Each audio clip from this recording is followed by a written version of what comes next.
कुछ केस ऐसे होते हैं जो इंसानी सोच से बाहर लगते हैं। नमस्ते दोस्तों, स्वागत है आपका रियल सीक्रेट कहानी में। मैं जानता हूं कि आप में से कई लोग मेरे YouTube चैनल पर नए हैं। इस कहानी को देखने के लिए आपका बहुत बहुत धन्यवाद। उम्मीद है आप हमारे साथ जुड़ेंगे और चैनल को सब्सक्राइब करेंगे, क्योंकि मैं चाहता हूं कि YouTube मेरी मेन प्लेटफॉर्म बने इन दिलचस्प कहानियों को शेयर करने के लिए। मैं हर हफ्ते कम से कम 2 वीडियोस डालने की कोशिश करूंगा। घर और ऑफिस की जिम्मेदारियों के बीच ये थोड़ा मुश्किल होता है, लेकिन मुझे ये काम बहुत पसंद है। तो अगर आपको ये वीडियो और मेरी बाकी कहानियां पसंद आए तो जरूर सब्सक्राइब करें और मेरे साथ जुड़े। मैंने जेम क्लॉस का केस इसलिए चुना क्योंकि ये एक ऐसी सच्ची कहानी है जो इतनी अनबिलीवेबल है कि अगर इसे किसी फिल्म में दिखाया जाए तो लोग कहेंगे ये फेक है। जिसने ये क्राइम किया उसका कोई क्रिमिनल रिकॉर्ड नहीं था, बस एक बार पार्किंग टिकट मिला था।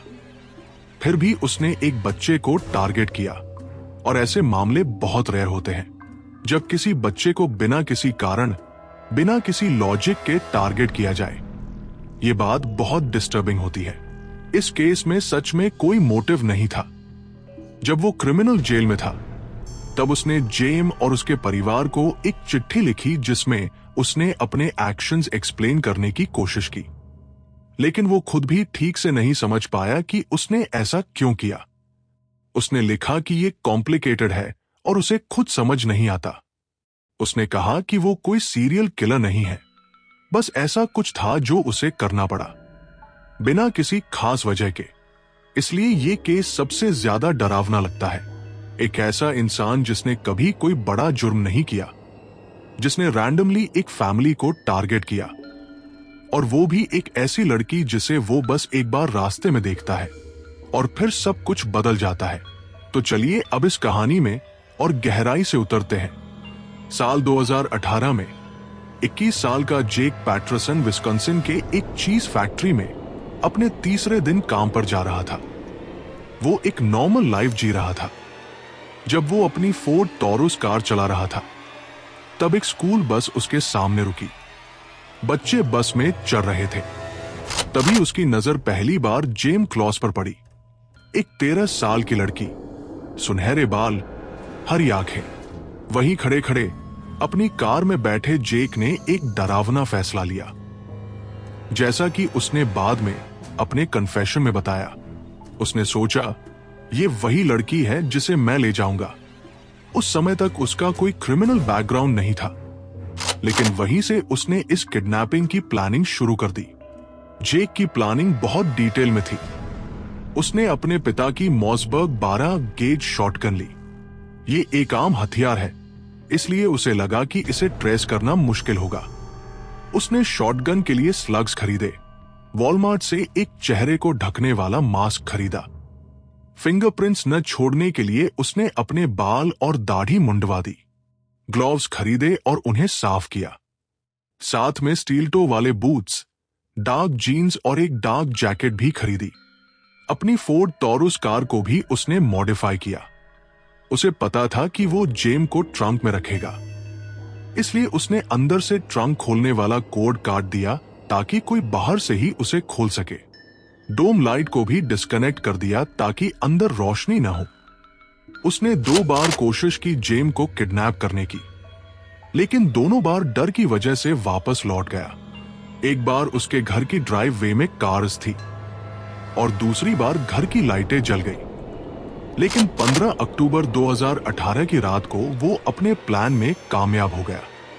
आधी रात के करीब जेक ने अपनी फोर्ड टॉरस को क्लॉस फैमिली के घर की ड्राइववे में धीरे से पार्क किया।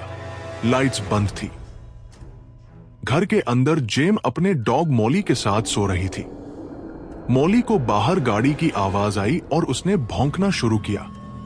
जेम जाग गई और बाहर देखा, एक अनजान कार खड़ी थी। उसने अपने माँ पापा को उठाया। जेम के पापा जेम्स फ्लैशलाइट लेकर दरवाजे की तरफ गए। उसकी माँ डेनीज और जेम तुरंत बाथरूम में छुप गए। उन्हें लगा कि कुछ गलत होने वाला है। उन्होंने दरवाजे के पीछे एक ड्रेसर रख दिया, टब में घुस गए और शॉवर का पर्दा खींच लिया। जेम्स ने दरवाजे के पास जाकर पूछा, बैज दिखाओ। शायद उन्हें लगा कि ये पुलिस है, लेकिन अगले ही पल जेक ने शॉटगन उठाई और दरवाजे की खिड़की से गोली मार दी। जेम्स की वही मौत हो गई। बाद में बाद में बताया कि उसे एकदम पता चल गया था कि उसके पापा मारे जा चुके हैं। डेनिस को भी शायद ये बात समझ आ गई थी। उन्होंने तुरंत 911 पर कॉल किया। डिस्पैचर ने बताया कि उस इलाके में कोई पुलिस नहीं है, यानी ये हमला पुलिस नहीं कर रही थी। जेक ने दरवाजा तोड़ने की कोशिश की। पहले शॉटगन से एक स्लग फायर किया, जिससे नॉब उड़ गया और दरवाजा खुल गया। वो जेम्स की बॉडी को पार करके घर में घुसा। सारे रूम्स खुले थे, सिर्फ एक बाथरूम बंद था। उसने बाथरूम का दरवाजा धक्का देना शुरू किया, लेकिन ड्रेसर की वजह से नहीं खुला। उसने 10 से 15 बार दरवाजे पर वार किए। दरवाजे का ऊपरी हिस्सा टूट गया और वो अंदर घुस गया। अंदर जेम और डेनिस टब में बैठे थे। शॉवर का पर्दा खींचा हुआ था। डेनिस जेम को कसकर पकड़े हुए थी। जेक ने डेनिस को डक टेप दी और कहा कि वो जेम का मुंह और हाथ बांध दे, लेकिन डेनिस ने मना कर दिया। वो अपनी बेटी को बचाने की कोशिश कर रही थी। तब जेक ने खुद डक टेप ली और जेम को बांध दिया। फिर उसने उसे टब से बाहर निकाला, शॉटगन उठाई और डेनिस की तरफ बिना देखे ट्रिगर दबा दिया। डेनिस की भी मौत हो गई। उसने जेम को खींचकर बाहर लाया। एक छोटी सी लड़की, सिर्फ 5 फीट लंबी और करीब 100 पाउंड वजन की। उसे अपनी कार के ट्रंक में डाला, ट्रंक बंद किया और वहां से निकल गया। पूरे घर में वो सिर्फ 4 मिनट के लिए था। अपने कन्फेशन में जेक ने बताया कि घर से निकलने के सिर्फ 20 सेकंड बाद ही उसने पुलिस की गाड़ियां आते देखी। बाद में पुलिस ने भी बताया कि उन्होंने एक फोर्ड टॉरस को अपनी क्रूजेस के लिए रास्ता देते हुए देखा था। जेक ने बड़ी चालाकी से रास्ता बदला और बच निकला। जेम ने याद किया कि कैसे वो सायरन्स की आवाज धीरे धीरे दूर जाती सुन रही थी। जेक ने करीब 70 मील की दूरी तय की और अपने घर पहुंच गया। एक पुराना और गंदा सा घर जो जंगल में अकेले था। यहीं पर उसने जेम को अगले 3 महीनों तक बंदी बनाकर रखा। उधर पुलिस, लोकल कम्युनिटी और पूरा देश जेम को ढूंढ रहा था। लेकिन ज्यादातर चाइल्ड अबडक्शन केसेस में ऐसा होता नहीं कि बच्चा सही सलामत वापस आए। लोग उम्मीद खोने लगे थे। देश भर में ये केस चर्चा में था, लेकिन जेम कहीं नहीं मिल रही थी। लेकिन उस पूरे समय जेम सिर्फ 70 मील दूर जेक पैटरसन के उसी आइसोलेटेड घर में छुपाई गई थी। वहां पहुंचते ही उसने जेम के कपड़े, ग्लव्स और डक टेप जला दिए। फिर उसे अपनी बहन का पजामा पहनाया और एक बेड के नीचे छुपा दिया, जिसे उसने चारों तरफ से ब्लॉक कर दिया था। उसके पास एक तकिया और कंबल था, लेकिन बाकी समय उसे पूरी तरह इग्नोर किया गया। जेक ने उसे धमकी दी थी कि अगर उसने भागने की कोशिश की या घर से बाहर निकली तो बुरा होगा। जेम ने उसके हाथों अपने माँ बाप को मरते देखा था। वो जानती थी कि वो कुछ भी कर सकता है, और जेक को भी पता था कि जेम ये सब जानती है। इसी डर ने उसे पूरी तरह कंट्रोल में रखा। जेम बेड के नीचे घंटों, कभी 8, कभी 10, कभी 12 घंटे बिना खाना, पानी या टॉयलेट के पड़ी रहती। ऐसा लग रहा था जैसे जेक के पास उसके लिए कोई प्लान ही नहीं था, बस उसे इग्नोर करता रहा। पहले 2 हफ्तों तक जेक बहुत अलर्ट रहता था। उसने जेम को बताया कि उसने शॉटगन बाहर रखी है, अगर पुलिस आई तो वो फायर करेगा। लेकिन जैसे जैसे टाइम बीतता गया और कोई नहीं आया, उसे भरोसा होने लगा कि वो बच निकला है। इतना ज्यादा कॉन्फिडेंस हो गया कि जेम ने बताया कि एक बार उसके घर में गेस्ट्स भी आए थे। उसने जेम से कहा, रूम से बाहर मत आना। 87 दिन तक जेम की जिंदगी ऐसे ही थी, एक डार्क, बंद जगह में, अकेली, हर दिन डर और अनजाने डर के साथ। उसे अपने माँ बाप के लिए रोने का भी मौका नहीं मिला। जेक बहुत कम ही घर से बाहर जाता था। सिर्फ एक बार अपने ग्रैंडपेरेंट्स से मिलने गया। उस दिन भी उसने जेम को धमकी दी कि अगर वो भागने की कोशिश करेगी तो अंजाम बुरा होगा। बाकी समय वो घर पर ही रहता। उसे लगता था अब वो सेफ है। उसने एक जॉब के लिए अप्लाई भी किया था। फॉर्म में लिखा था कि वो ऑनेस्ट, हार्डवर्किंग और क्विक लर्नर है। भले ही उसका एक्सपीरियंस बहुत कम था। एक सुबह जब जेक जॉब इंटरव्यू के लिए घर से गया, जेम जो बेड के नीचे थी अब और सहन नहीं कर पा रही थी। अब वो और नहीं रुक सकती थी। जैसे ही जेक गया, उसने बैरिकेड जो कि वेट्स और ड्रेसर से बना था हटाया, भाग निकली। जेक के ओवरसाइज शूज पहने जो कि उल्टे पाव में थे और घर से बाहर दौड़ पड़ी। उसे नहीं पता था वो कहां जा रही है, लेकिन अब वो आजाद थी। शाम करीब 4 बजे एक महिला जीनी नटर अपने डॉग के साथ टहल रही थी। उन्होंने देखा कि एक टीनेजर बिना कोट और ग्लव्स के विस्कॉन्सिन की सर्दी में चल रही थी। उन्हें कुछ अजीब लगा। ये कोई नॉर्मल बच्ची नहीं लग रही थी। जैसे ही वो लड़की पास आई और बोली, मैं खो गई हूं, मुझे मदद चाहिए, मेरा नाम जेम है। जीनी एकदम समझ गई।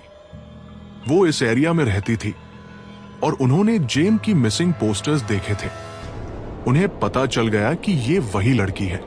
जीनी ने जेम को गले लगा लिया और कहा, तुम अब सेफ हो, मैं तुम्हारी मदद करूंगी।